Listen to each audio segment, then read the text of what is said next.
Skateboarding? Skateboarding is everything.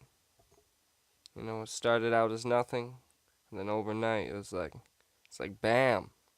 Before I knew it, I was like caught up in it. You know, skateboarding's brought me a lot of good things in my life. Even though I've been looked at as, you know, a little punk, or that skateboard has really kept me on my feet.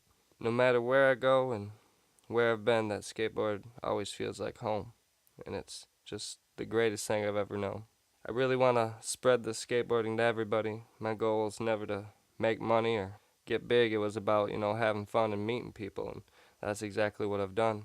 Met a lot of cool people out there, and, you know, my friends still stay pretty close to me, and without any of them, this wouldn't be possible. So I say thank you to everybody that's ever supported me, everybody that's ever paid for me to go, everybody that's like held the fucking camera for me. It doesn't matter. I say thank you.